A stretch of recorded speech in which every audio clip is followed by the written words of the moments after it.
Salut, on a vu le petit mag qui a un gros succès, mais encore mieux que ça. Donc là, avec, comment il s'appelle, Mario qui pouvait dédicacer. Certains ont dit que c'était même Doumé. Hein, ok.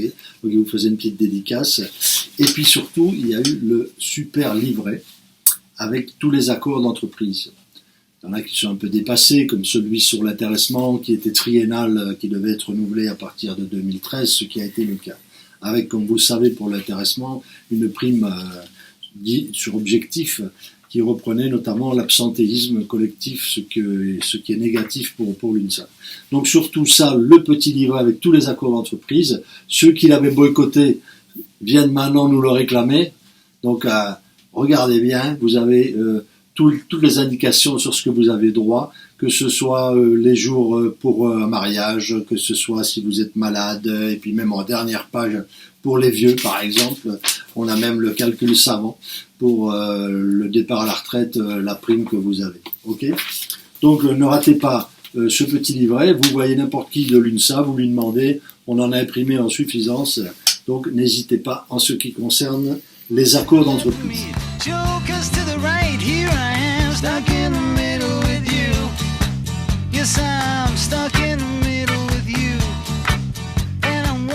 On a de temps à autre, vous les voyez, les petites pastilles où il est marqué NPC, ne pas couvrir.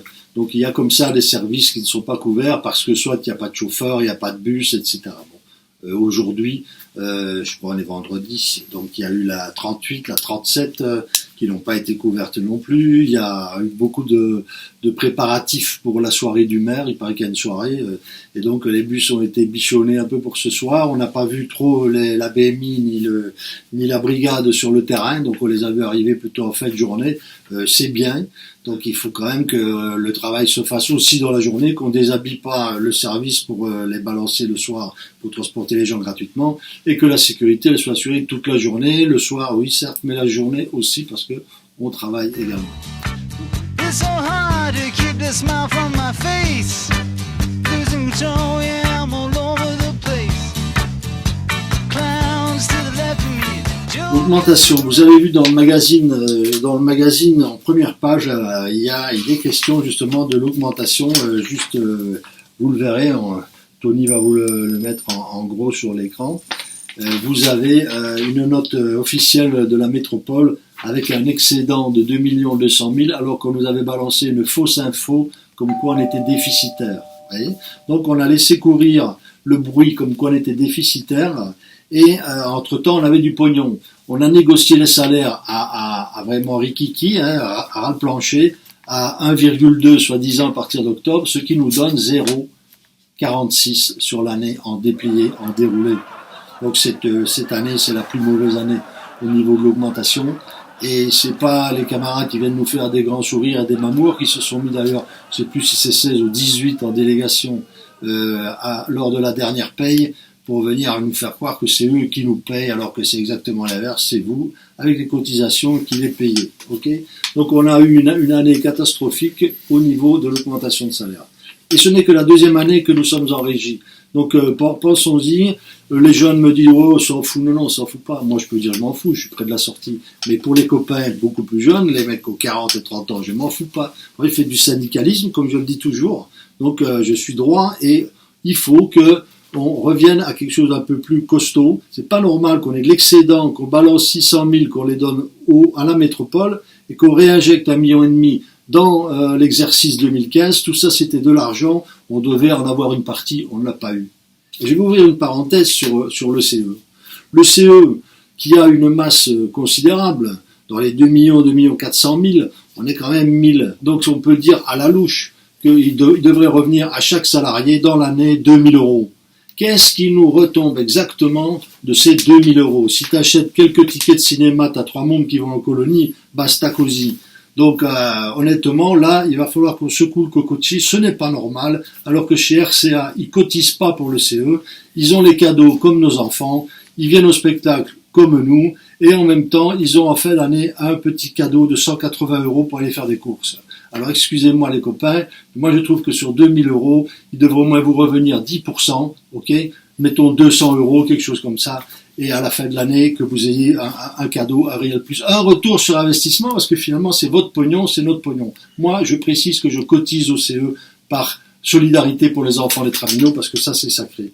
Et je sais très bien qu'une partie de ce que je cotise, c'est l'évaporation des anges, comme on dit pour l'Armagnac. Okay, donc ça s'évapore. L'idée, c'est que ça s'évapore de moins en moins et que vous retrouviez votre pognon de plus en plus. Ça, voilà pour le CE.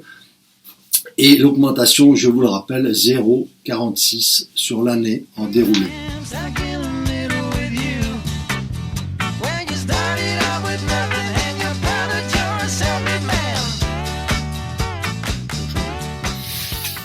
Les horaires divers sont arrivés. Bon, il y a des lignes qui sont impactées, d'autres qui le sont moins. Sur le 9-10, je peux déjà dire que les mecs, globalement, s'ils ont un quart d'heure, 20 minutes de plus, ils sont pas quand même dans l'ensemble satisfaits.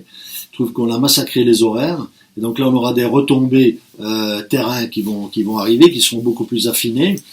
On voit que effectivement, il y a des lignes où il y a des problèmes. Je sais que sur la 22, ils sont pas contents non plus. Nous, sur la 6, moi je suis sur la 6, je trouve que c'est correct, bon. Mais en tout cas, visiblement, il y a beaucoup de points noirs. Et on en saura un peu plus dans les prochains jours quand on aura fait l'état des lieux. Mais, un tout bête exemple, donc on est vendredi soir, après journée, Tony et moi, donc on a bossé, et puis on est là quand même pour vous parler. Vendredi soir, il y en a qui attendent toujours les horaires de demain. Vous voyez, dans quelques heures, c'est samedi, ils n'ont pas les horaires d'hiver du samedi. Le dimanche, ils les ont, puisque ça n'a pas changé. Donc là, il n'y a pas de problème, on les a. Et il y a tout le temps du retard comme ça à l'allumage, que ça paraît pas important. Mais si, c'est important, parce qu'il faut s'organiser, il faut organiser sa vie, il faut savoir un peu comment ça va se goupiller. Et donc ça, c'est important. Et j'entendais les copains qui en parlaient à Vauban. Donc il y a du retard à l'allumage. Pour les horaires, oui, les grosses lignes sont quand même impactées. 9-10, c'est la pire. Hein. Parce que même si vous donnez 20 minutes de plus, ça veut dire qu'il est 20 minutes de plus, d'accord, mais sur la route. Et donc on a espacé, donc il y a plus de gens qui attendent. Donc finalement, on n'a pas tellement amélioré la sauce. Voilà. Donc on en saura plus d'ici quelques jours.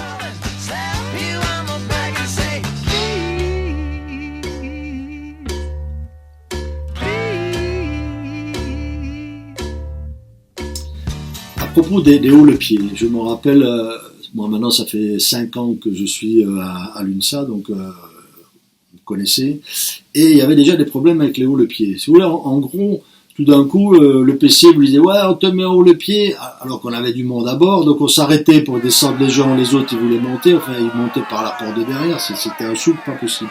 Et on avait soulevé le problème déjà il y a 3 ans, pour dire « Nous, le haut-le-pied, on ne le conçoit pas comme ça. On conçoit un haut-le-pied, si on nous envoie d'un terminus à vide, reprendre du service 3, 4, 10 arrêts plus loin, ouais, ça c'est un vrai haut-le-pied, hein, mais avec la clientèle, c'est pas un haut-le-pied. » Et donc à l'époque, je m'en rappelle, la CGT disait oui, on a toujours fait comme ça, on se double, tout ça, on gère, ça, on a fait ça longtemps. Oui, mais ça c'était il y a longtemps, camarade, parce que ça fait déjà un moment que tu roules plus quand même. Bon, donc est-ce que nous on roule tous les jours? Donc on voit bien la difficulté. Et l'UNSA a posé le problème donc en plein d'épée en disant nous on demande à ce que les hauts-le-pied se fassent mais sans clients à bord. Et la CGT vient d'embrayer en disant qu'effectivement elle était d'accord. Il aura quand même fallu 3 ans pour évoluer. C'est très lent, mais quand même ça progresse un petit peu. Donc le haut-le-pied, rappelez-vous les copains, nous on le conçoit à vide, avec la girouette brouillée, qu'on soit pas dans la merde, et la régulation fait son maximum. Attention, même s'ils sont des fois un peu à la ramasse parce qu'il y a trop de problèmes, mais ils font le maximum. Donc ça, quand même, il faut aussi le reconnaître.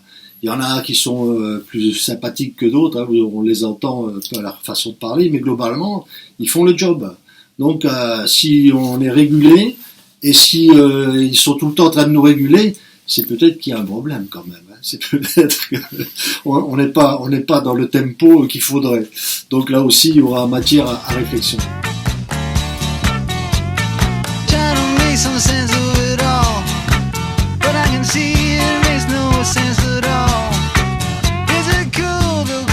Un petit mot pour la fin. On est dans la rentrée. La rentrée, vous avez vu l'été, on a été un peu dans la merde, pas de flotte, les clims, les bus, pas de chauffeur, pas de voiture, enfin bref, un truc pas possible. On a vu personne, on a vu des gars, ils étaient en vacances, en tongs de la neige, comme dirait l'autre. Bon. Et qu'est-ce qui s'est passé? On a fait tout ce qu'on a pu. Là, à la rentrée, on est parti, tout le monde est fier, comme des fiers à bras, tout ça, bon, très bien. Mais on voit déjà les difficultés et on va s'acheminer tout doucement vers la fin de l'année. Il y a encore une année qui va s'écouler avec le fameux bilan qu'on va faire sur tout ce qui s'est pas trop bien passé. Et toujours, je reviens sur la diminution des salaires, contrairement à ce qu'on nous dit, sur les conditions de travail qui se dégradent. Ceux qui travaillent un peu sur le terrain, ils le voient. Même les maîtrises sont pas contents, c'est vous dire. Donc, on a une situation qui est pas glorieuse. Alors les chefs là-haut, dans les derniers étages de la tour infernale, ils font tout ce qu'ils peuvent, comme ils peuvent, et tout ça, ils font semblant, mais c'est pas terrible. Je prends un exemple bête. Un mec qui travaille au garage, il m'a dit j'ai dû attendre 8 mois pour avoir une pince coupante. Parce que vous imaginez. Donc, on voit toute la problématique, comme aime dire Guillaume Di Clara, il utilise tous ces mots, la problématique, tout ça, on le voit jamais non plus, lui. Et donc ça, nous, sur le terrain, on le subit. Donc, le mot de la fin, c'est on fait le maximum les chauffeurs, trop de mécontentement, il faut que la tête et les jambes soient synchronisées. Alors, nous, les jambes, on est en phase avec la réalité, c'est nous qui touchons terre, hein. Et les autres qui sont là-haut, un peu des fois dans les nuages, il faut qu'on les rappelle à l'ordre. Et mettons-nous tous bien synchronisés, faisons bien le job. Surtout, ce qui est important, c'est le bien-être au travail, c'est qu'on y vienne avec du goût, avec envie de bosser, avec les moyens, avec du matériel. Et pour ça, c'est la gestion qui doit mieux gérer et qui doit nous aider à aller de l'avant.